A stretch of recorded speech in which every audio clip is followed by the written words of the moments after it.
En un momento, un oficial entró para anunciar que Moisés acababa de llegar. Poco después, el profeta hebreo avanzó sereno y erguido hacia la silla real. Cuando lo vio, el rostro de Faraón lo cubrió. Se tornó de una palidez verdosa, los puños cerrados y copos de espuma le subieron a la frente. Comisura de los labios. Evidentemente, la ira ahogaba su voz. Faraón de Egipto.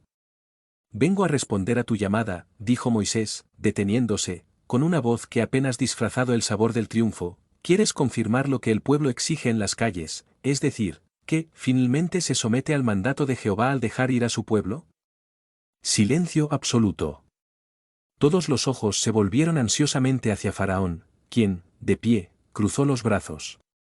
Sí, dijo Faraón con voz sombría, jefe de un pueblo de asesinos, toma a estos hijos elegido de un Dios digno de su enviado, que al ponerse el sol no quedará ningún hebreo en Tanis bajo. Es una pena probar la plancha reservada para los rezagados en el lomo.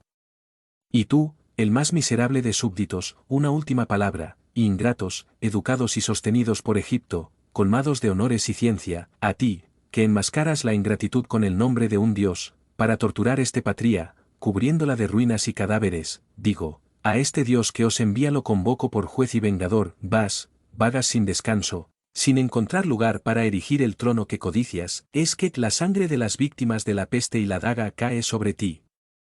Él estaba en silencio. La ira ahogó su voz. Un mayordomo le entregó una copa de vino. Lo agarró mecánicamente, y en lugar de llevárselo a los labios, se lo arrojó a la cara a Moisés, exclamando con voz enojada, ahora, reprobó, vete. El hebreo, que había oído todo con el rostro sonrojado, se agachó, desviando el golpe, y recogiendo el taza exclamó irónicamente, en esta copa real beberé el primer vino en alabanza del trono que me propuse levantar. Luego se lo guardó en el bolsillo y se alejó rápidamente. Fue un día triste. Escoltas militares recorrían las calles para mantener el orden, evitar escaramuzas sangrientas y patrullar los puntos de concentración, de donde partieron los hebreos en columnas rodeadas buscando las puertas de la ciudad. Cada la tribu conducida por su jefe y mayor iba en buen orden, cargando lo que tenían en mulas, camellos o carros. Al ver tanta riqueza, la cantidad de cabezas de ganado, mi corazón se desbordó de furia. Yo era demasiado egipcio para no sentir la pérdida de nuestros sirvientes. De pie en la terraza de la torre más alta del palacio, atendido por sus cortesanos, Merneptah, silencioso, contemplaba con ojos tristes e inquietos el inmenso y ruidoso desfile de miles de sujetos válidos, útiles, provechosos, que escapaban a su dominio. Dominado por la fatiga, solo pude retirarme tarde en la noche. A pesar de todo, me sentí aliviado de haber llegado finalmente al final de estas tribulaciones, ya no sujeto a lo imprevisto una vergüenza, ya no temer despertar con algún espectáculo excitante. Considerando, sin embargo, que egipcios como Radames y Setnech habían tomado parte en la infame conspiración que costó la vida a tantos inocentes, apretó los puños y daría mucho por desenmascarar a los dos traidores. Como no tenía elementos de apoyo, vi que no era posible hacerlo inmediatamente. El faraón tenía en alta estima a Radames, y en todo Egipto se dormía un sueño profundo. Dormir en esa noche calamitosa. Juré, sin embargo, observar a los miserables y en la primera oportunidad, denunciarlos, sin piedad ni piedad. Encontré a la mía aún despierta. Mi padre acordó con el intendente una nueva reparto de sirvientes, dada la expulsión de los de origen hebreo. Mi madre e Isiris, acurrucadas juntas, lloraron amargamente la muerte de Chamus. Aca se unió a maldecir a Moisés, Lea y los hebreos, maldiciones para hacer temblar los cielos. Solo Enaís, tierna y servicial como siempre, acudió de mi madre a Isiris, haciéndoles respirar esencias y administrándoles compresas en la frente. Queriendo hablar un poco con Enaís, fui a la galería, haciéndole una seña para acompañarme. Cuando estuvimos solos, dije, dime ahora lo que pasó aquí en mi ausencia. ¿Chamus aún no ha dado señales de la vida? Chamus está muerto, y la desesperación de tu madre e Isiris fue tan grande que les destrozaron los huesos. Vestidos, se rascaban el pecho y se golpeaban la cabeza contra las paredes. Solo lo conseguimos a un gran costo calmarlos un poco. El cuerpo, por orden de tu padre, está en un cuarto de abajo, donde mañana, el embalsamadores vendrán por ti. Hubo mucho alboroto y alboroto entre los siervos hebreos, expulsados, algunos no querían irse y los dos viejos, Rebeca y Rubén, se arrojaron a sus pies. Padre, rogándole que los protegiera, porque no tenían parientes y querían morir con sus amables caballeros. El noble Mentuop, sin embargo, se mostró inflexible y se marcharon como locos. Toda la casa está alborotada y sin embargo me siento feliz, porque te veo viva y lo eres todo para mí. A mí. Tomó mi mano y la besó. Abrazándola, dijo, buena Enaís, llegará el día de demostrarte mi gratitud. En los 2 o 3 días inmediatos, además de la desesperación de miles de familias afectadas, la ira alborotó a la población, porque se comprobó que los hebreos, cuando partieron, habían cometido enormes robos, sin mencionar la pérdida de préstamos impagos. Muchos aprovecharon la profundidad sueño de los egipcios para tomar posesión de los valores que codiciaban. La idea de la persecución armada se apoderó de la mente de todos, pero nadie se atrevió a hablar abiertamente, porque Faraón se resistió. También supe con asombro que Hermosa y Pineas habían acompañado a los hebreos, llevándose consigo a Esmaragda, todavía convaleciente. El pobre Omifer, herido en aquella fatídica noche, no contenido con desesperación, pero la herida le impidió seguir al traidor. Radames apoyado con muy tranquilo la pérdida de su esposa, la alegría malsana que sintió ante la tristeza de Omifer y, sobre todo, la idea de ser el único poseedor de la inmensa riqueza de Mena, ¿no sería, por casualidad, compensación consoladora? Por mi parte, lamenté mucho que la hermosa joven Esmaragda, tan elegante y encarcelada, fue condenada a pasar su vida a lomos de un camello, en medio de un ambiente impuro y desaliñado y obligado a soportar la pasión ardiente de Pineas. ¿Infeliz destino? Después de todo, una mañana, el deseo de venganza, que excitaba a toda la población, encontró eco en la palacio. Por orden de Faraón se reunió un gran concilio, presidido por él. Fueron analizados, abiertamente, todo el mal hecho al país por los hebreos. Los gobernadores se quejaron que todas las obras públicas estaban paralizadas por falta de obreros, pero el mayor grito fue en contra el saqueo verdaderamente descarado de los judíos, aprovechando la tribulación de las familias ocupadas con sus muertos y heridos. Lo que habían robado en joyas, oro, jarrones preciosos, estuches etc., era positivamente incalculable. Merneptah, que había seguido atentamente la discusión, se levantó por fin y dijo, la justicia más elemental dicta que no se deje a los miserables judíos con el producto de presa, persigámoslos para someterlos y recuperar a nuestros esclavos y artesanos. Ya decidí que el marcha del ejército el 7º día a partir de hoy, será el 10º de su partida, pero, llevándolos muchas mujeres, niños y equipaje, no será difícil llegar a ellos, a pesar del tiempo transcurrido. Que se publique en todas las tropas que cualquiera que me traiga a la cabeza de Moisés todavía que es el soldado más bajo, será elevado al primer rango de mi nobleza, por mí dotado para siempre y exento, al igual que su posteridad, de todos los impuestos. Las palabras del faraón fueron recibidas con fuertes aclamaciones, y de inmediato se enviaron las órdenes. Medidas necesarias. Como el rey deseaba comandar el ejército él mismo, Seti fue nombrado regente en su casa. Ausencia. Sin embargo, debido al hecho de que la herida aún lo mantenía en cama, un anciano, pariente de Merneptah, a modo de ayudante. La noticia de que se había decidido la guerra alegró a todos. No hubo un guerrero que no quiso lavar su legítima venganza en sangre hebrea. Todos los preparativos se aceleraron. Los batallones llegaban diariamente desde Tebas, Memphis y otras ciudades cercanas, mientras partían mensajeros con órdenes a los destacamentos apostados en las provincias más lejanas. Distante. Yo también fui enviado a la ciudad de Ramsés, con órdenes al gobernador de suministro del ejército y una expedición de espías que informarían el curso exacto seguido por el israelitas. Todavía tenía que cumplir con la triste misión de informar a la madre de Chamus, que vive allí, de la muerte de hijo. Confieso que con dolorosa emoción presencié la desesperación de la venerable matrona. Mis padres me habían indicado que la invitara a pasar unos meses con nosotros, una invitación lo cual aceptó agradecida, pues le parecía menos desconsolada llorar en compañía de los demás. También amaban a su hijo. Le aconsejé, sin embargo, que esperara a que pasara el ejército, para evitar la congestión vial, prometiendo la oportuna llegada de nuestro anciano intendente, a fin de llevarla a Tanis. Cumplida mi misión, retomé el camino de los penates, donde se hicieron muchos negocios y arreglos. Reclamó mi presencia.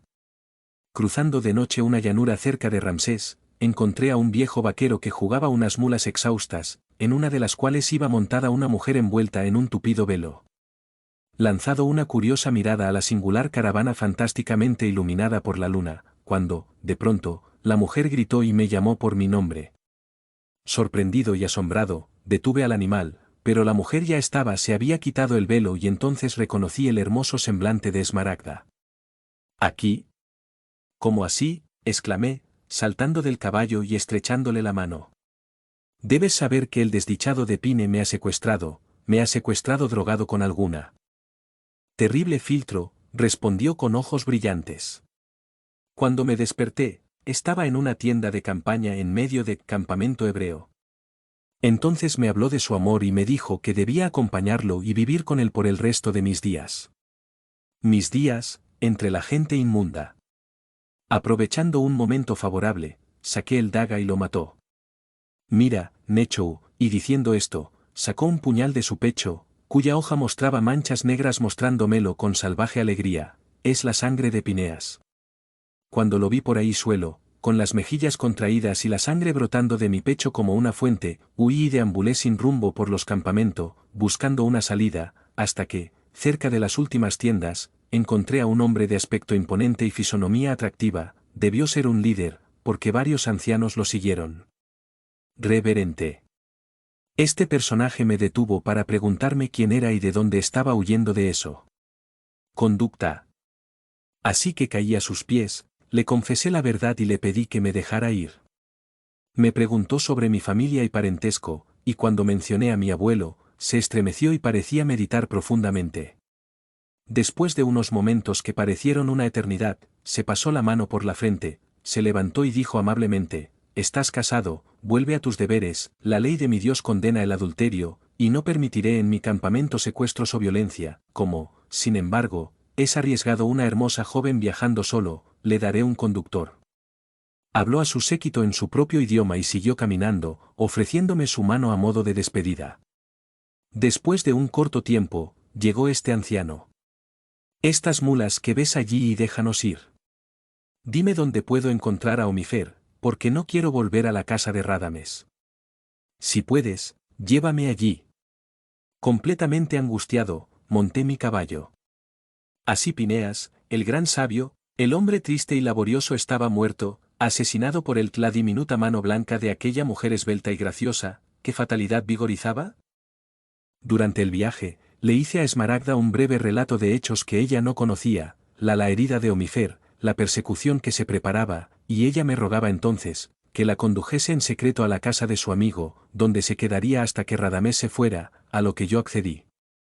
Me dirigí a casa después de entregárselo a Omifer, quien, contento, se sintió un poco restaurado. Los 2 días que siguieron y precedieron a la partida, pasaron como relámpagos, entre arreglos de equipaje, visitas de despedida, compras y todo tipo de suministros.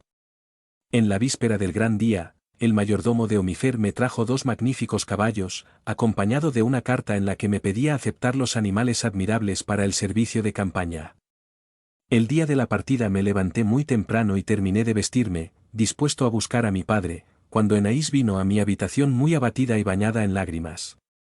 «Nechou, vengo a despedirme de ti», me dijo abrazándome, «en unos momentos te habrás ido a tus padres y la pobre Enaís no se atreverá a acercarse, sin embargo sufro tanto como ellos cuando te vea partir para esa guerra sangrienta, y si no regresas, me mato, porque eres, en esta vida, todo para mí». Su voz estaba ahogada por los sollozos, la apreté apasionadamente contra mi pecho y la cubrí besando la cara. «Enaís, seca esas lágrimas. Si los dioses te permiten regresar sano y salvo, lo juro, te hago solemnemente mi legítima esposa, porque te amo y nunca he amado a nadie más que a ti». Un rubor brillante cubrió sus pálidas mejillas y murmuró en reconocimiento, «La aventura es tan grande que no me atrevo a esperar, pero tus buenas palabras se quedarán conmigo. Memoria hasta el último suspiro». Después de unas pocas palabras más y un último beso, nos separamos. Fui a despedirme de mi madre e Isiris, porque mi padre iba a acompañarme al palacio. La despedida fue conmovedora. Las 2 criaturas se echaron a llorar. Luego baja entre alas de sirvientes se tambaleaban en las escaleras y galerías hasta la puerta de calle. Todos besaron mis manos y pies. Túnicas, orando para que las bendiciones del cielo cayesen sobre mí. Con el corazón oprimido subí al carro. El movimiento en el palacio era intenso. Patios, galerías, escaleras, llenas de guerreros, sacerdotes y dignatarios que iban a ser parte de la procesión, ya que el faraón iba previamente a la templo para implorar la protección de los inmortales. Fue allí donde me despedí de mi padre, que había apropiado, y porque no esperaba encontrarlo de nuevo en la procesión. Poco después apareció Merneptah, quien había ido a dar un tierno beso de despedida a la príncipe heredero, tenía, estampado en el rostro, energía, coraje y confianza en la empresa, el magnífico uniforme de guerra realzaba aún más su imponente apariencia, con la corona del Alto y Bajo Egipto, rodeado de místicas serpientes. O viajo en la litera abierta, llevada por los conductores, príncipes y similares de la casa real, se presentó a la multitud, todos los ojos convergieron en él, con estima y admiración. Él era bien el gobernante de un gran pueblo, la encarnación de su fuerza y majestad. La imponente e interminable procesión recorrió lentamente las concurridas calles. Exclamaciones, gritos y bendiciones casi ahogaron la música y las fanfarrias, calles cubiertas de flores y ramas de palma, la multitud, feliz y excitada por el deseo de venganza, creyó ver ya la llegada de todos los tesoros robados y rescatados en la sangre de innobles depredadores. Con su mirada de lince, Merneptah escudriñó esos rostros satisfechos, y cuando llegó ante el templo, su rostro se volvió más radiante, sus ojos más brillantes que cuando salió del templo. Palacio. El sumo sacerdote, seguido de los acólitos y sacerdotisas, lo recibió en la entrada y lo introdujo en el santuario, pero, durante la ceremonia religiosa, un triste presagio amargó todos los corazones, el fuego, que se suponía que iba a consumir la ofrenda real, se apagó repentinamente, en el momento en que Merneptah, arrodillado y con los brazos en alto, rogó a los inmortales que le concedieran la victoria. Una palidez intensa invadió los rasgos masculinos del faraón, quien, preocupado y cabizbajo, reanudó su andas para, en compañía de los sacerdotes que llevaban las estatuas de los dioses, conquistar la llanura más allá de la ciudad, donde ya estaba acampado el ejército. En el centro de la amplia plaza formada por el grueso de la tropa, se podía ver el altar de las ofrendas y solemnes sacrificios a los dioses expuestos a los soldados. Así como los otros oficiales que habían tomado parte en la procesión, recuperé mi lugar en el cuerpo en el que servía, y como durante las calamidades yo había tomado el mando de un destacamento de carros de la noble guardia del faraón, me coloqué en la primera fila, justo detrás del carro real, entonces ocupado solo por el conductor Radames. Este carro, de oro macizo, finamente labrado, era tirado por dos soberbios corceles con crines. Revoloteando impacientes, los animales arañaban el suelo con sus finas pezuñas, apenas sufriendo en sus fuego por la mano vigorosa del conductor. Miré a Radames intensamente. Lo odiaba y desconfiaba de su lealtad desde la noche del masacres, estaba en buena posición así, sosteniendo las riendas con una mano, mientras que el otro descansaba sobre el gran escudo con el que se suponía que debía cubrir al rey durante el combate. Un coraza de escamas de pescado se ajustaba a su pecho esbelto y atlético, casco brillante se cubrió la cabeza, y sin embargo, estaba pálido, los labios contraídos y los ojos ahora tiernos, ahora brillantes, como si tramaran algo grave y dañino. Apretando el mango de mi paquete de armas, pensé, cuidado, desgraciado, si tramas alguna nueva traición, esta vez tengo ojos puesto en ti, no escaparás de mí. Terminadas las ceremonias religiosas, el faraón, acompañado de los grandes sacerdotes y dignatarios, tomó el coche. Por un momento, su profunda y extraña mirada se fijó en el rostro pálido del conductor. Radames, ¿estás lo suficientemente enfermo como para privarme de tus servicios? ¿Qué te falta? Ya veo, satisfecho, que mi voluntad te devolvió la salud. No pude escuchar la respuesta, pero noté que su rostro cambió, y con la misma lentitud. Apretó las riendas que levantaban los animales, y tirando, desplazó bruscamente la ligera auto. No diré nada del viaje, salvo que avanzábamos a marchas forzadas para llegar a los hebreos. Es claro que tal caminar bajo los abrasadores rayos del sol y nubes de polvo asfixiante, no podría ser agradable, pero nadie se quejó, porque todos querían venganza. Finalmente, acercándonos al mar de los sargazos, vimos al enemigo. La noche empezó y Merneptah mandó detenerse y acampar, ya que a través del mar Moisés no podía escapar, y al amanecer nos uniríamos a la lucha. Impaciente por verificar algo exactamente, me subí a la silla y galopé hasta un montículo, donde pude observar perfectamente el campamento hebreo y la masa oscura de nuestros antiguos servidores, que ondulaba en la distancia. Al regresar, otros colegas y yo fuimos honrados con una invitación a cenar en la tienda real. Merneptah, aislada en una mesa aparte, sobre un estrado, estaba de muy buen humor, charlando alegremente con los jefes y bebiendo por la victoria del ejército egipcio. Después de la comida, se retiró a una tienda más pequeña, que le servía de dormitorio. Poco a poco el silencio descendió sobre el campamento, roto solo por los relinchos de los caballos y mulas, o por el rugido de los leones enjaulados, ya que, como a su padre, a Merneptah le encantaba verlos en la naturaleza. Cola de su carro, en combate. Todo el mundo dormía en el campamento grande y yo también me había retirado a una tienda de campaña, donde algunos compañeros descansaron en paz. Sin embargo, en vano di vueltas y vueltas en la cama, incapaz de conciliar sueño, atrapado por una vaga inquietud. Decidí levantarme, salir, respirar el aire fresco. La noche era oscura, pero el cielo estaba sembrado de miles de estrellas. Me senté a la sombra de la tienda, en un saco de forraje y me perdí en mis propios pensamientos. Tanis, mis padres, Enais, desfilaron frente a mí. Yo, nunca los volvería a ver. ¿Qué nos depararía el día siguiente? El aterrador presagio del templo no significaría una lesión grave, o quizás la muerte de Merneptah. Un sonido de pasos, no muy lejos, me sacó de estos pensamientos. Levanté la cabeza y vi que un hombre alto, envuelto en una capa negra, caminaba con cautela. Al pasar de una hoguera cuyas llamas carmesí iluminaban a un grupo de soldados dormidos, me pareció reconocer a Radames. ¿A dónde irías? No comandaba patrullas, no tenía necesidad de abandonar el resto, que, sabía, le gustaba tanto. Se me ocurrió la idea de alguna nueva traición. Me levanté y, huyendo de la luz de las hogueras, me deslicé tras él. El camino se precipitaron y pronto alcanzaron las lanzas clavadas en el suelo para delimitar el campamento. Aprovechando el momento en que el centinela se alejaba en sentido contrario, se tumbó y desapareció. Gateando en la oscuridad. Haciendo idéntica maniobra lo acompañé y, llegando a cierta distancia, lo vi levantarse y casi corriendo hasta que, de la sombra de un montículo, surgieron dos hombres. Por las frases que pude atrapar, supe que eran hebreos y por lo tanto tuve la sospecha de una nueva traición. Busqué a tientas mi cinturón, porque había tirado las armas en la tienda, y tuve una gran experiencia. Satisfacción de ver que todavía tenía una daga larga y sólida. Sosteniéndolo, seguimos al traidor y pronto llegamos al segundo montículo que probablemente bordeaba el campamento hebreo, y donde había una pequeña tienda aislada. Radames y sus dos guías se dirigían hacia allí, mientras yo lo rodeaba, deslizándome por el sendero pendiente del montículo, para llegar a él desde el lado opuesto.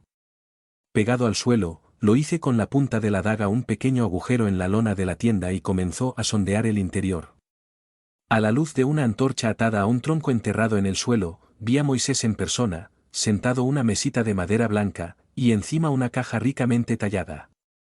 Frente al profeta, escuchando atentamente, Radamés sentado en un tosco banco. Si accedes a ayudarnos, repito, tendrás una recompensa real.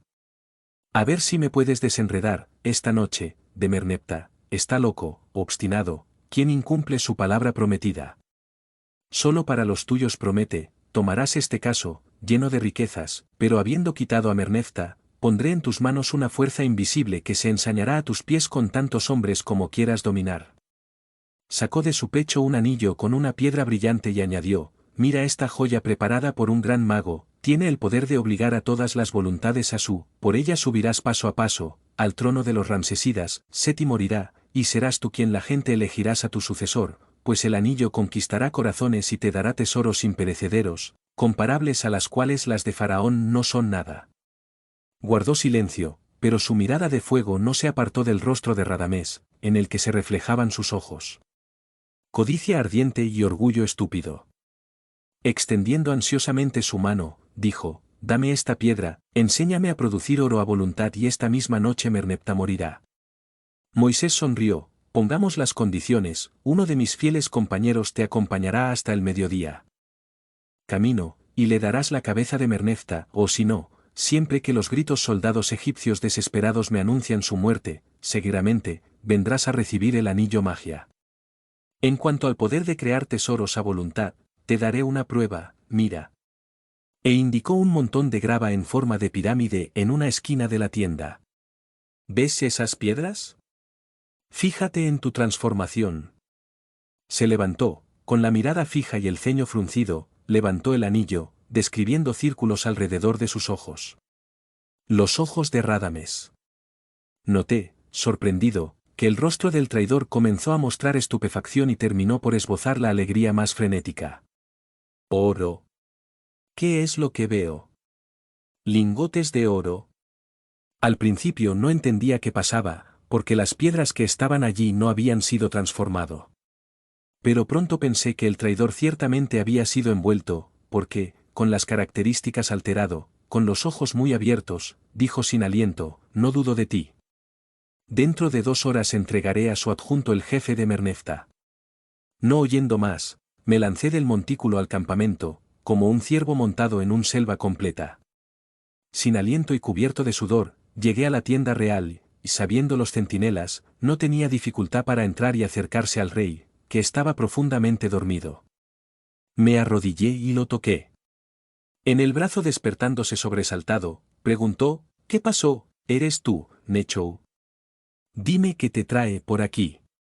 Conmovido, relaté brevemente lo que acababa de presenciar y el faraón, que me escuchaba a medias. Apoyándose en los codos, levantó la cabeza, suspirando, ¿entonces este hombre, cargado de beneficios, es un traidor? Después de todo, su informe no constituye nuevo para mí, estaba advertido.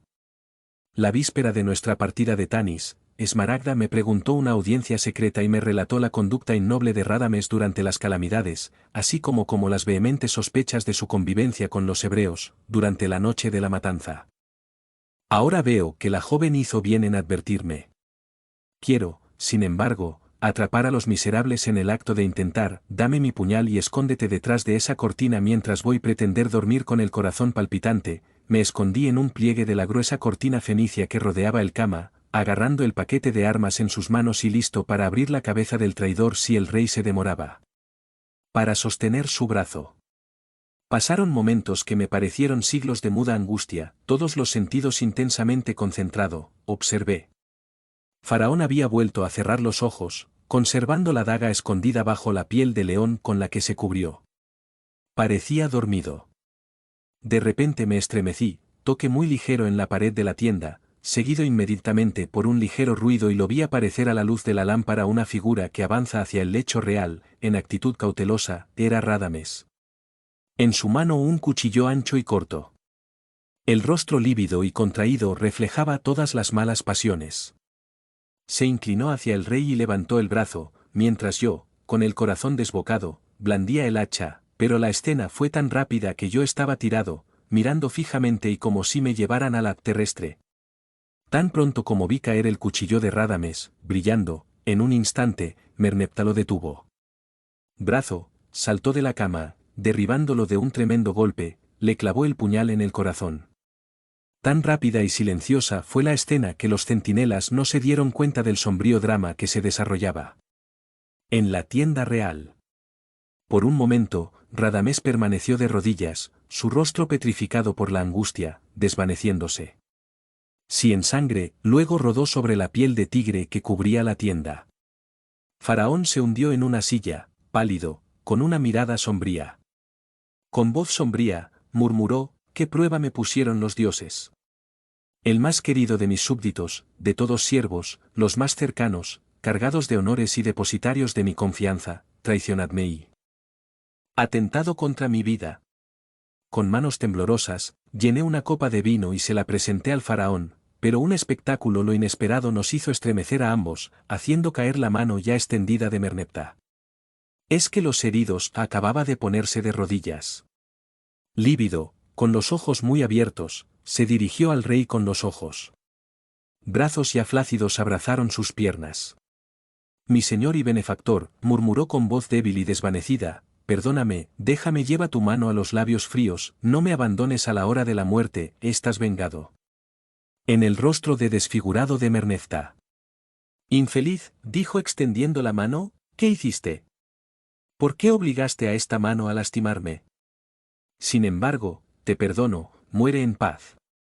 Tan pronto como Faraón terminó sus palabras, los brazos de Radames se aflojaron y su cabeza cayó pesadamente sobre las rodillas del rey. Todo fue consumado. En silencio, Faraón colocó el cadáver sobre la alfombra, cubriéndolo con su propio manto. Más tarde, apoyando con los codos sobre la mesita, se sumió en tristes cavilaciones. Retirándome respetuosamente a un rincón de la tienda, procedí a observarlo con la mayor atención. Curiosidad. ¿Qué estaba pensando? Solo aquí, en la espiritualidad, llegué a saber que el remordimiento y los arrepentimientos sangraron su corazón. Entonces me vinieron a la mente episodios remotos. Recordó cómo había conocido, en cierta fiesta, a la madre de Radamés, un joven de gran belleza, y cómo la había seducido. El hijo que le había dado 9 meses después había sido amado y protegido, pero el mala acción había dado sus frutos y ese hijo, considerado un traidor, acababa de ser asesinado por sus propias manos. Gritos y exclamaciones del exterior rompieron el silencio. Mira lo que está pasando, dijo Merneptah, levantando la cabeza consternado. Antes, sin embargo, cuando llegué a la puerta, 2 jóvenes oficiales, primos del rey, irrumpieron en la tienda, exclamando salvajemente: Faraón, se nos escapan, los hebreos están vadeando el mar. Empujando el cadáver de Radames con el pie, el rey saltó y exclamó en voz alta: Resonante, ármate, Nechou, y ordena enganchar la carreta. Corrí y noté que todo el campamento ya estaba alborotado. La hipótesis de un posible escapar del enemigo odiado pareció estimular a las masas. No pude averiguar quién había traído la noticia de la huida de los israelitas, excepto que la noticia se propagó de boca en boca. Boca y nadie conocía la fuente. Los coches se enganchaban con febril rapidez. Se ensillaron los caballos y se armas los relinchos de los animales, los gritos de los soldados, las órdenes de mandos que intentaban manteniendo la disciplina, todo se confundía en un caos indescriptible. Al principio, quería unirme a mi compañía, pero recordando que Merneptah se había quedado sin el conductor del carro, pensé que tal vez concediera el honroso puesto y reanudé, corriendo, hacia la tienda real. Cuando me acerqué, el faraón, en cambio, salió completamente armado y saltó al carro, tomando las riendas. Levantó el hacha y dio la grito de guerra tan fuerte que ahogó el toque de corneta, al galope. Todo sí movido a su paso. Sin pensar en nada más que en avanzar, tomé posesión de un soberbio caballo que un esclavo se lo había traído a un caballero, y le di las riendas. Amanecía el día brumoso y espesas nubes se deslizaban por el horizonte, impulsadas por viento fuerte. El espacio que nos separaba del mar se cubrió en pocos minutos. Que se acerca, observé, ya en la orilla opuesta, una inmensa masa de hebreos encajados entre sus animales, mientras los últimos elementos de la retaguardia aún cruzaban el fondo del mar en una apretada columna, casi descubierto en ese momento. Se podía ver a Moisés, con los brazos levantados al cielo, en lo alto de una loma. Yo y un pequeño grupo de jinetes, nos adelantamos a los demás, y llevados por el rápido y corceles de fuego, cruzamos el mismo vado y llegamos a la orilla opuesta, con los últimos israelitas. Poco después, ruidosos y formando una larga columna, venían los carros llenos de soldados, como conducidos para mayor velocidad, intercalados con la caballería y seguidos por el grueso del ejército. Embelesada y sin pensar en nada más que en su objetivo, toda esta masa se precipitó en el mar, pero donde los hebreos habían pasado a pie, en una larga fila y sin equipo, en los carros egipcios, por el peso de la carga, por el ancho frontal de la columna, no podían pasar y comenzó a arremolinarse en el fondo fangoso. En vano los conductores azotaban a los animales cubiertos de espuma, tronzado, vuelco de autos y creciente desorden. Jadeando nuestro fuego rápido, arma en mano, íbamos a atacar a los hebreos, cuando gritos desesperados me hicieron girar la cabeza. Aterrado, me detuve a contemplar el espectáculo aterrador que se desarrolla frente a mí, como flechas disparadas desde el arco, cuyo impulso inicial que nadie pudo detener, los carros, caballeros y soldados continuaron avanzando, el precipitarse hacia adelante, aplastando a los que le precedieron y atascándose. No podían avanzar ni retroceder, porque nuevas olas se derramaron sobre ellos.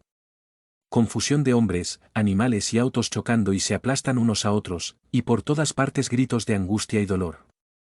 En ese momento, una nube pasó ante mis ojos, formando un gris como pared, las aguas impulsadas por el viento subieron ruidosamente, solo un momento, horrible y el clamor penetrante parecía fundirse con el estruendo de la masa espumeante y tumultuosa que lo cubría todo. Allí o allí, una cabeza de caballo, un brazo armado, un yelmo brillante, algunos cuerpos flotando.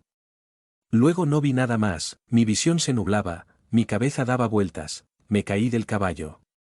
No fue exactamente un síncope, fue una alucinación, un susto. Me despertaron las notas armoniosas de un canto de triunfo y alegría, arreglé la mirada enloquecidos en los hebreos, quienes, postrados, con los brazos en alto, alababan así al Dios que tanto los había protegido visiblemente. A simple vista, un ejército grande y feroz había sucumbido, los comandantes Probado y nuestro rey, el generoso y valiente Merneptah. De esta poderosa fuerza quedaban más que unos miserables restos, unos cientos de hombres dispersos, que como locos, corrieron al otro lado, o se tiraron al suelo. Instintivamente, los compañeros me rodearon. Vivos, no queríamos rendirnos gratis. Moisés se acercó al pequeño grupo y su porte majestuoso pareció aún mayor, la mirada aquilino, resplandeciente de orgullo y exaltación. Con voz vibrante nos habló: guerreros egipcios, os concedo la vida, volver a su país. Comunicar al nuevo faraón esta gran derrota de vuestro predecesor, y dadle testimonio de cómo el Dios Todopoderoso, que soy enviado, protege al pueblo elegido. Más tarde, tristes y abrumados, cruzamos el brazo de mar y llegamos al campamento. Abandonado por los guerreros y todavía lleno de esclavos, sirvientes y equipaje, custodiado por algunos destacamentos de reserva. Como un alma perdida y conteniendo los sollozos, deambulé entre las interminables filas de tiendas intacto como si nada hubiera cambiado en esas pocas horas. Sin embargo, allí estaba el pabellón azul y oro, en el que había pasado los últimos momentos de su existencia con Faraón, y donde el cadáver de Radames. Ahora, en el reino de las sombras, él y su víctima se reunirían. Durante la tarde y la noche, poco a poco se juntaron los prófugos desesperados, tristes remanente del brillante ejército de Merneptah. Su llanto se confundía con el de los esclavos y sirvientes, cuyo dolor y desesperación llegaron a la locura. Sin embargo, era necesario tomar una decisión y abandonar ese fatídico lugar. Con asentimiento general, asumí el mando y al amanecer mandé que, habiendo desarmado las tiendas y equipaje cargado, formaron columnas de marcha. Abrumado e indispuesto, monté un camello y dio la señal para partir. Lenta y perezosamente, regresamos a suelo egipcio, donde solo podíamos estar. Recibido con gritos de desesperación y torrentes de lágrimas. Soy incapaz de traducir las emociones que me angustiaron en ese desafortunado regreso. Baste decir que no experimenté un solo momento de alegría al regresar sano y salvo. Casi me vi aislado y solo, pues toda la flor de la nobleza egipcia había perecido y la desesperación de las familias que perdí padres, hermanos, hijo o esposo, mi corazón se estrujó como si fueran queridos y cercanos. Mis parientes. Al llegar a la frontera dejé la triste caravana y me adelanté con algunos compañeros a comunicar el desastroso evento al nuevo faraón lo antes posible. Mi corazón latía con fuerza al considerar que iba a la presencia de Seti como un mensajero de la fatalidad, tener que describirle el espantoso desastre que se había llevado a su padre, su ejército y la flor innata de su gente. Sin embargo, no había manera de esquivarlo. Polvorientos y cansados, un día, por la mañana, entramos en Tanis, en dirección al palacio. Los transeúntes nos tomaban por mensajeros del ejército y nos seguían curiosos e inquietos, formando una larga procesión. La vista del maravilloso edificio revivió mis dolorosos pensamientos mientras recapitulaba todos los detalles del comienzo tan brillante y esperanzador. Abatido, pedí al jefe de los guardias, sorprendido y asombrado, que nos llevó inmediatamente a la presencia del príncipe. Un oficial me condujo a una gran terraza florida donde estaba el joven regente, pálido y debilitado, sentado a una mesa y atento a la lectura de un papiro presentado a su firma. Lo rodearon algunos viejos consejeros, quienes con actitud respetuosa escribieron en tabletas algunas breves disposiciones. Al dictar mi nombre, Seti se levantó abruptamente. ¿Nechou, aquí? ¿Qué significa esta palidez y el abatimiento de vuestros compañeros? Venir a anunciar una desgracia, una derrota. Habla, en vez de torturar mi corazón con la serpiente de duda y angustia. ¿Qué ha sido de mi padre? Apenas capaz de contener las lágrimas, me puse de pie, y levantando los brazos, exclamé vacilante, Seti, hijo de Ra, dispensador de vida y felicidad, mi señor y faraón, que los dioses concede larga vida y glorioso reinado. El príncipe se puso lívido y se llevó la mano al pecho herido. ¿Qué dices, desgraciado? ¿Cómo? ¿Por qué me tratas así? ¿Había muerto mi padre? Sí, el glorioso Mernefta pereció, y todo el ejército con él, incluso antes de sacar la espada. Seti se tambaleó y se habría caído si los asesores no lo hubieran atrapado, sentándolo en un silla. Después de un rato, volvió a abrir los ojos y dijo con voz tranquila pero firme, dime, quiero saberlo todo. Le narré la catástrofe en pocas palabras, roto por la emoción, pero mientras el nuevo faraón me escuchaba desconsolado, con las manos apretadas, ya había trascendido la noticia del gran desastre y el jefe de la guardia vino a anunciar que la gente, aterrorizada y desesperada, se agolpaba frente al palacio y reclamó la presencia del príncipe. Seti se puso las insignias reales, ciñó la corona del Alto y Bajo Egipto, acompañado por el dignatarios y cortesanos, se presentó en la terraza. Fue recibido por la multitud con sollozos y vítores. Con bellas e incisivas frases, notificó la catástrofe que acababa de azotar a la nación, instando al pueblo a permanecer tranquilo y resignado, como él mismo, ante la ineluctable diseño de los inmortales. Luego se retiró para consultar con sus asesores sobre las medidas indispensables y se nos permitió buscar a nuestras familias. Este desideratum no fue fácil, ya que las calles estaban atestadas de gente, a cada paso íbamos detenido y acribillado a preguntas sobre el hecho y noticias de los que habían perecido o escapado.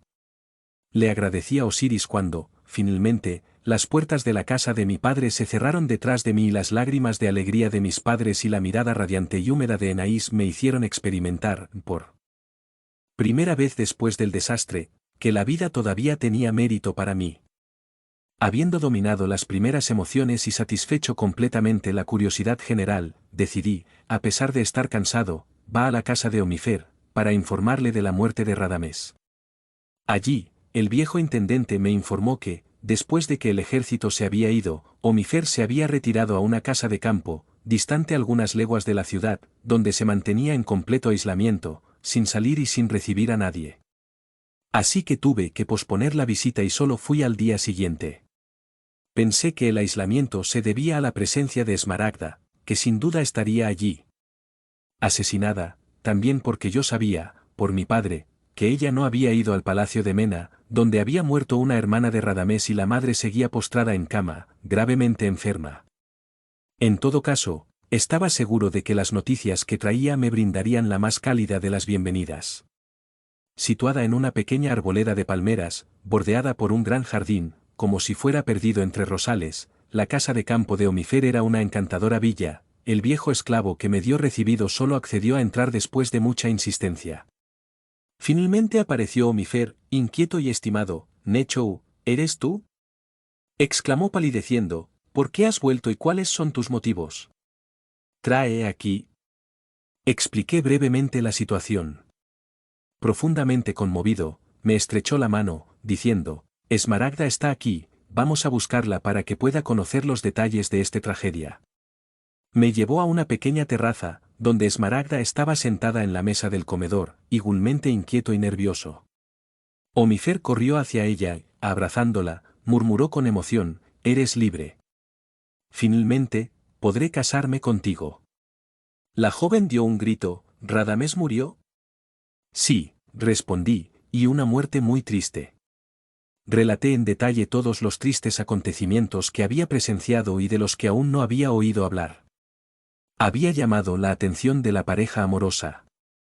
Esmaragda me escuchaba con la cabeza entre las manos, llorando desconsoladamente.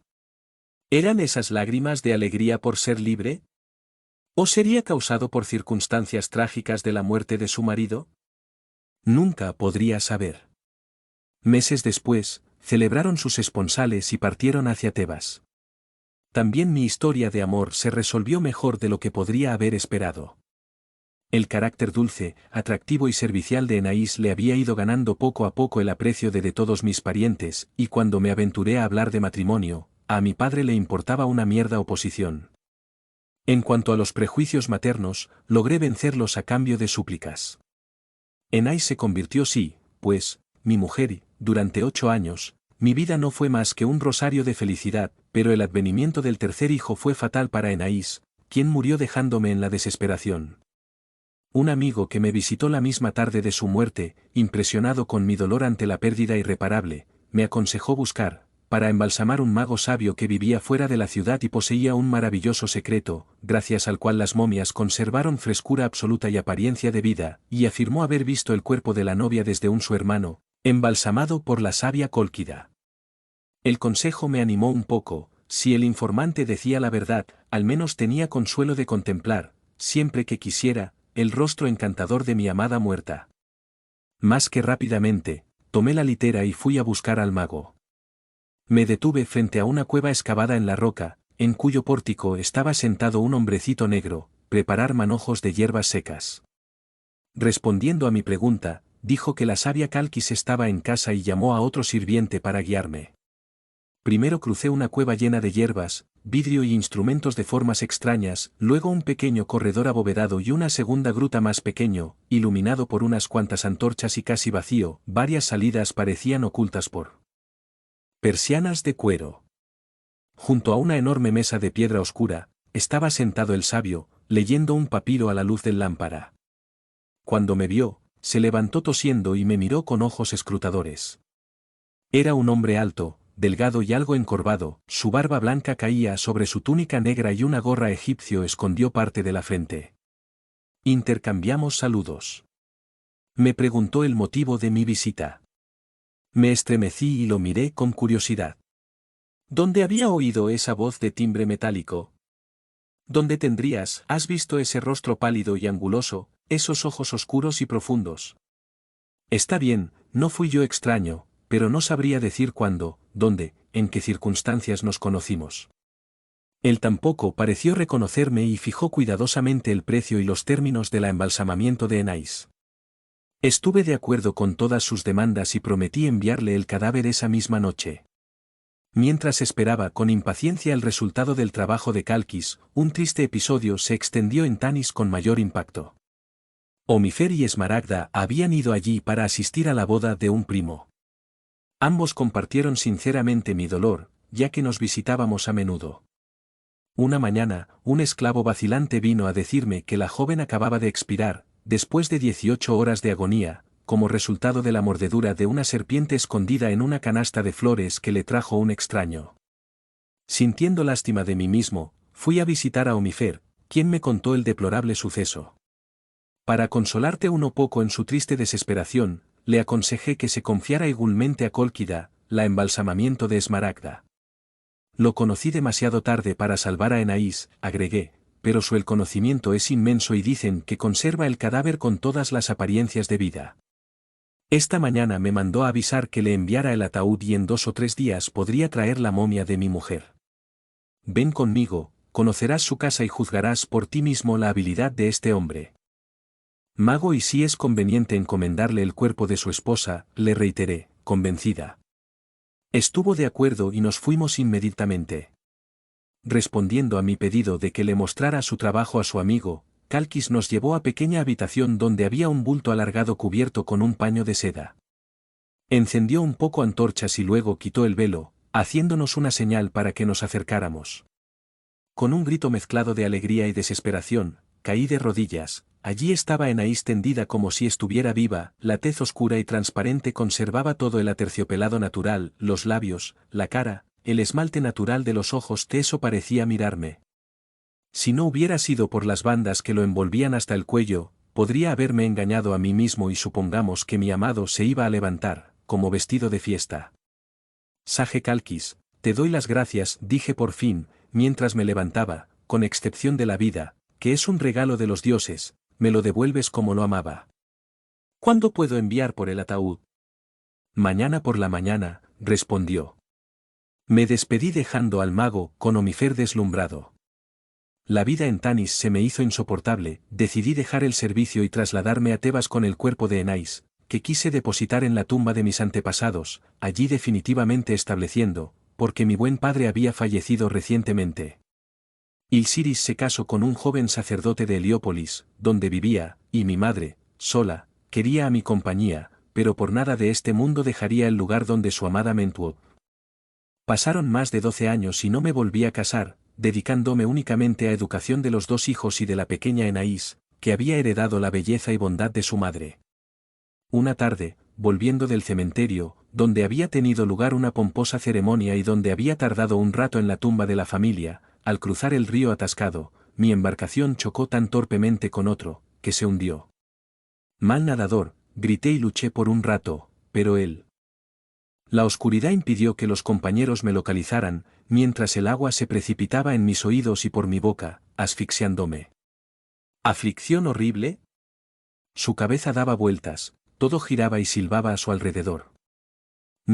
Dándome la impresión de rodar hacia un abismo sin fondo. Entonces perdí el conocimiento. Al despertar, floté, meciéndome levemente en un espacio transparente, sin ser capaz de dar cuenta de la situación. Normalmente estaba vestido y seco, a pesar de la tremenda caída, y sin embargo, todavía estaba en la protuberancia del Nilo, porque podía ver claramente las 2 orillas, la gente que atravesado, etc. Finalmente, vi a mis 2 hijos en un bote lleno de buzos. Desolados, sondearon el río en todas direcciones. A pesar de mis gritos y gestos, me vieron y pasaron a mi lado. Entonces comencé a sentirme mal. ¿Qué significaba todo eso? Porque yo estaba allí, incapaz de volver a casa, como lo deseaba tanto.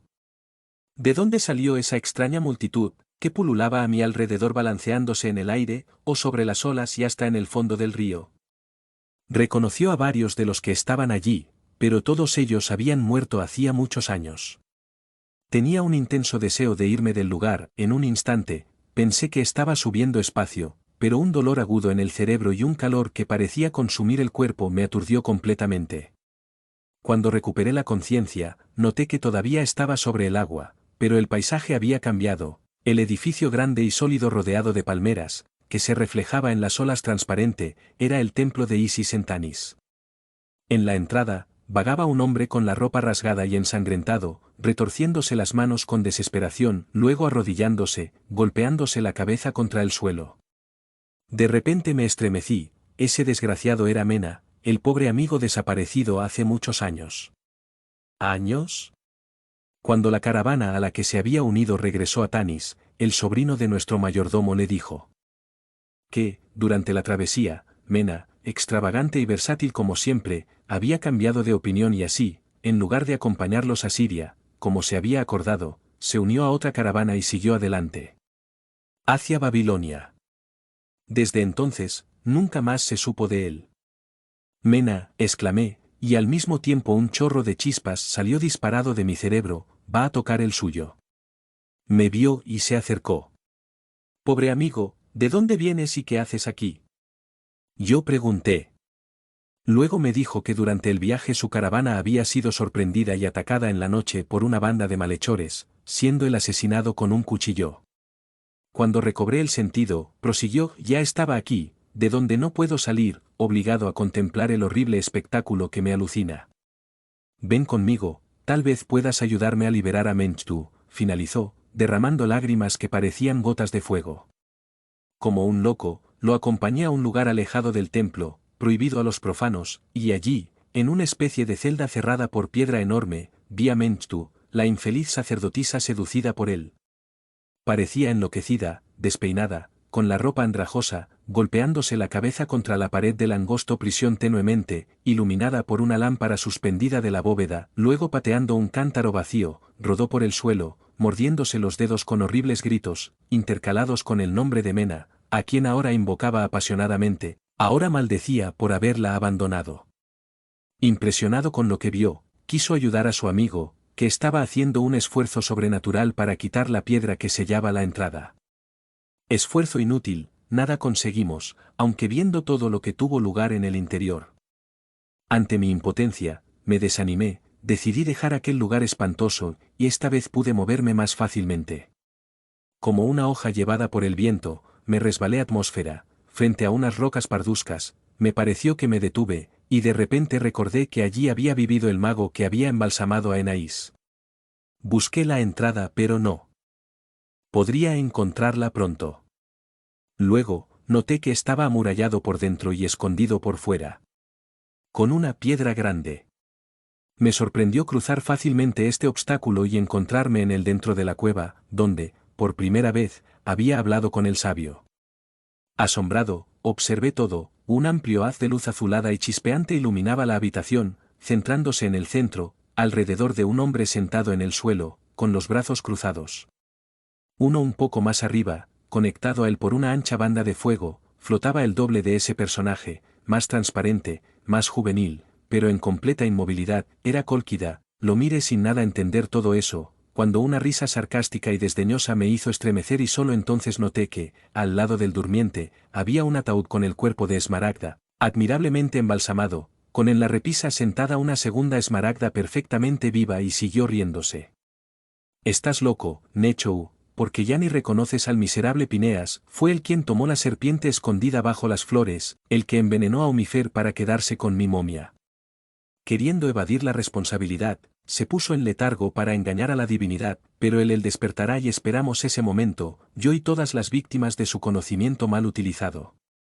En realidad pude distinguir detrás de Esmaragda una multitud de seres horribles, con caras informes, unos con fermentos que despedían un olor nauseabundo, otros con puñales de filos afilados. Luces fosforescentes, todos mirando a Pineas con odio y ferocidad, pidiendo su despertar con tremendas imprecaciones. Aterrorizado, solo podía pensar en huir, y casi en el mismo momento la cueva y sus horribles ocupantes se desvanecieron, pareciendo desmantelarse. Entonces me encontré en una atmósfera gris, oceánica, ilimitada.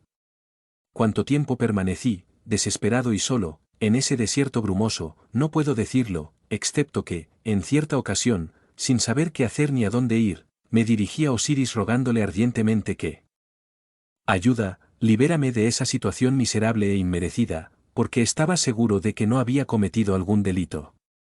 Casi instantáneamente, apareció ante mí un ser luminoso, de expresión tranquila y tierna, que me hablaba amablemente. Es cierto que no has hecho nada, pero precisamente la consecuencia de una vida tan inútil es que hacerte sufrir. No cometiste crímenes, no lastimaste a nadie, dices. Pero eso es porque eres rico, feliz, amada, satisfecha en todos tus deseos, nunca experimentaste grandes tentaciones. Dime, pero, ¿qué bien has hecho? ¿Has dado de lo que sobra a los pobres? ¿Aliviaste su miseria, tenerte en cuenta de un buen señor, interesado en tus siervos, que, aunque esclavos, son tus iguales? ¿Los cuidaste en sus enfermedades, los apoyaste en la vejez? ¿O al menos trabajaste intelectualmente para aumentar tu conocimiento y tu espiritualidad? No hiciste nada al respecto. Sentido, continuó el ente, garantizado por la condición social y la fortuna, evitaste el contacto de las miserias humanas, llevando una vida perezosa e instintiva, irracional. Sí, solo disfruta y ahora que, despojado de la carne, como un espíritu, sigues vagando ociosamente sin rumbo fijo, preguntas, ¿por qué sufres? No sabes nada, no experimentas ninguna inclinación, solo existes y sufres. Comprendí que mi guía tenía razón y me humillé íntimamente. Entonces, ¿qué debo hacer para ser útil y no sufrir más la inactividad?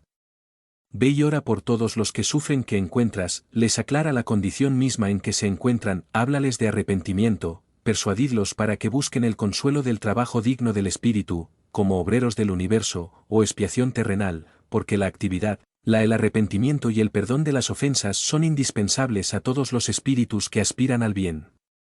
La aparición se desvaneció y me sumergí en ardiente oración, rogando al Creador la fuerza para reparar mis faltas. Entonces me acordé de Enaís, que aún no había visto, y al instante me encontré en él. La tumba de nuestra familia, viéndola sola y desolada, llamándome. No puedo describir la alegría de esta reunión. Le expliqué todo, y juntos recorrimos el espacio, buscando a nuestros hermanos. Sumidos en el dolor, sosteniéndolos con nuestras oraciones y consejos. Una vez se me ocurrió la idea de ir al lugar donde nuestro rey y sus valientes habían perecido. Guerreros, quizás ellos también lucharon con angustia, pensando que todavía estaban vivos en la tierra. Tan pronto como idealicé este deseo, ya estaba en el lugar fatídico. Ante mí el mar del Sargazo, bajo las olas, todavía debatiéndose en espantosa agonía, nuestro ejército caído. Escuchó los gritos sombríos, el sonido desesperado de las armas, el relincho de los animales enloquecidos, y todo, esta espantosa lucha con la muerte parecía no tener fin. De repente me di cuenta de que no estaba solo, bajo las aguas espumosas caminó, triste e inquieta, Merneptah, tratando en vano de explicar la nueva situación a aquellas sombras turbadas por sus pasiones y ligadas por su oscurantismo a ese lugar de sufrimiento. Al verme dijo, «¿Tú también estás aquí, Nechou?» «Ver. Estos desafortunados no entienden su estado y no puedo hacer nada por ti». «Ruega por ellos», respondí inspirado por una voz de arriba. El espectro faraón elevó una ardiente oración al Creador, para que recibiera fuerza e iluminación y para poder ayudar a los que él mismo había arrastrado al barratro. Inmediatamente pareció transfigurarse, y una llamada similar y un trueno distante hicieron para centrar la atención general en él. Entonces él dijo, «Tontos. Calma tu furia impotente, vuelve a tus sentidos, medita, la causa de tu la pérdida entrará en el mundo de los espíritus y nos encontraremos contigo». Se lanzó al espacio, como una ola marrón, la nube de inteligencia lo acompañó, guiada por tu voluntad con la velocidad del pensamiento, llegamos a la cima de una montaña árida. Extendido sobre él. Manto, cabeza apoyada en una piedra, vi a un hombre con el rostro desfigurado, barba y cabello gris. Solo los ojos de águila, llenos de inteligencia y audacia, no habían cambiado. Estaba Moisés. Desilusionado, exhausto en alma y cuerpo, murió allí solo, con su orgullo, el último escudo que izquierda. Y con sus ojos espirituales volvió a ver a Egipto, toda su vida se desplegó, poco a poco, antes que él. Doloroso retorno a la patria espiritual. Asaltado por sus enemigos flotantes, forcejeaba dolorosamente, cuando una llamada desde el espacio se escuchó, «Espíritu que usaste el nombre del Eterno, ven a dar cuenta de tus acciones». Nechou, nota del espíritu del autor. Creo que será interesante para mis lectores saber cómo el espíritu de un fakir durante el estado de letargo, o de cualquier persona en esa condición. Daré un poco breves explicaciones. Las sensaciones del espíritu durante este estado son placenteras. La inactividad del pensamiento es casi completo, el bienestar del periespíritu alcanza su apogeo, porque, desprendido del cuerpo al que pertenece, solo es retenida por la arteria principal, flota en un espacio de líquido azulado, fosfórico y renovador, que es la fuente donde la tierra se abastece de los jugos vitales necesarios para el mantenimiento de la vida material. El periespíritu absorbe todas las partículas esenciales para el sustento del cuerpo abandonado y se las da. Viaja a través del canal de la gran arteria vital, a la que sopla, mantenida cerca del cuerpo. Si de lo contrario, el cuerpo, privado de todo alimento, dejaría de funcionar y, como está probado, sin funcionamiento, la vida cesaría y comenzaría la descomposición.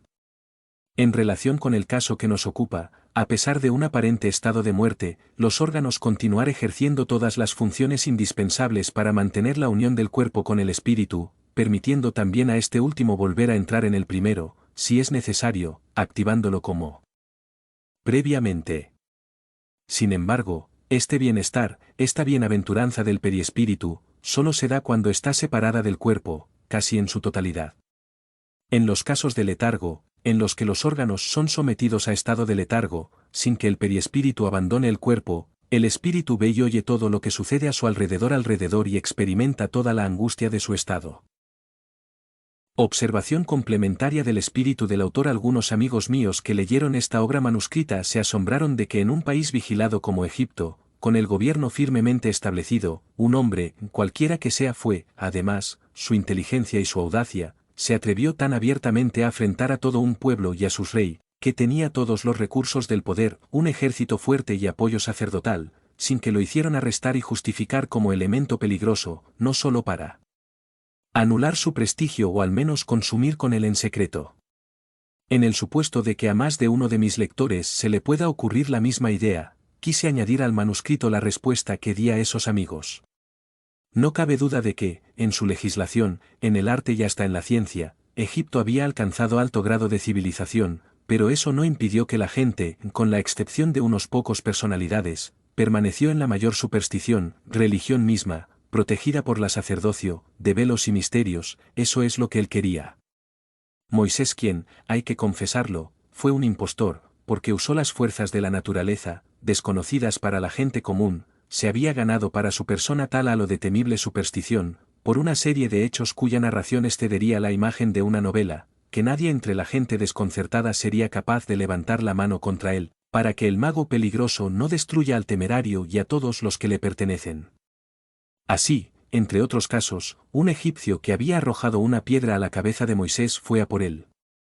Maldecido, 3 días después, gracias a un veneno hábilmente administrado por un siervo hebreo, su familia fue atacada por una terrible enfermedad, su cuerpo lleno de llagas que se descomponen lentamente, murió de atroces sufrimientos.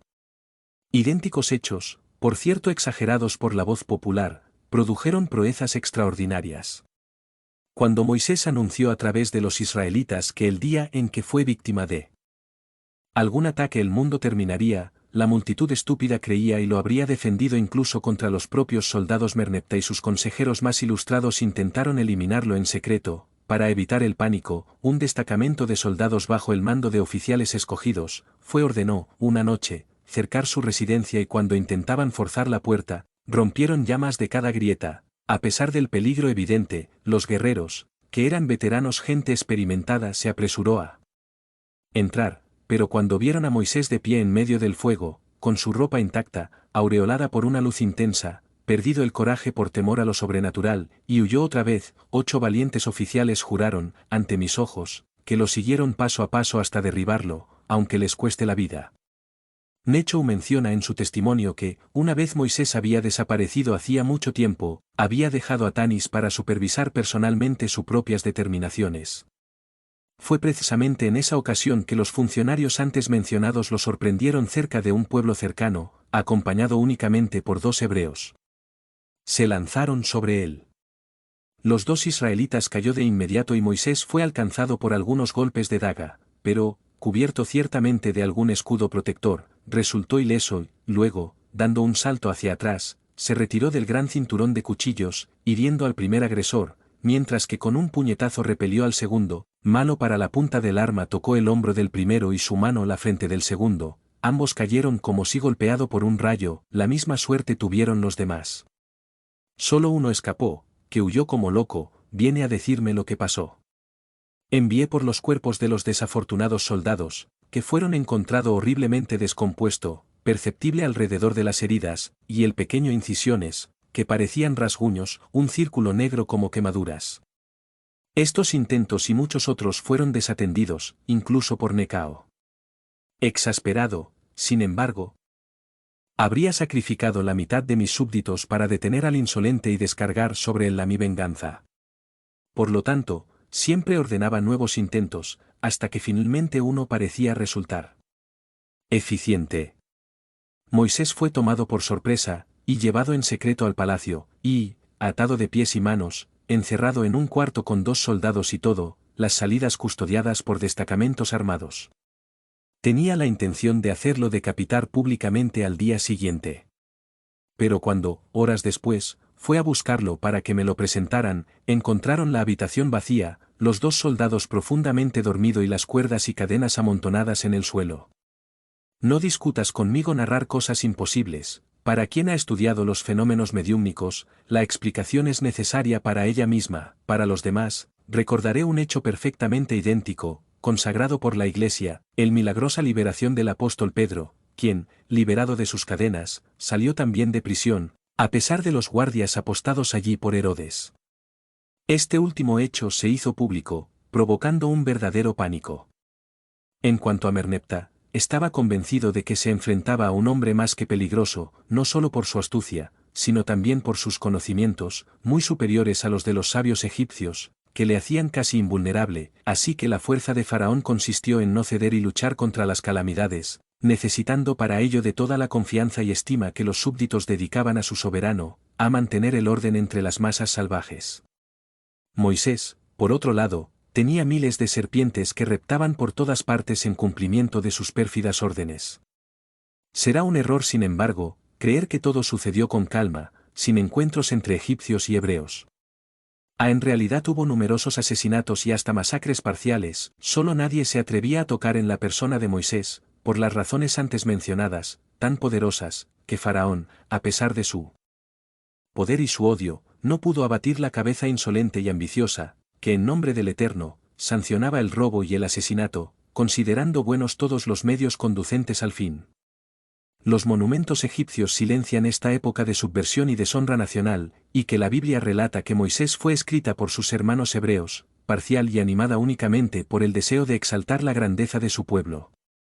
Sin embargo, en este relato, el lector atento encontrará elementos para retratar al verdadero Moisés, gran legislador y hombre de genio, pero malvado, apasionado, ambicioso, sin escrúpulos, que usurpó el liderazgo de un pueblo sobre el que nadie tenía derecho un pueblo al que no amaba, sino que odiaba, y con el cual hirió a Egipto y construir un trono para sí mismo.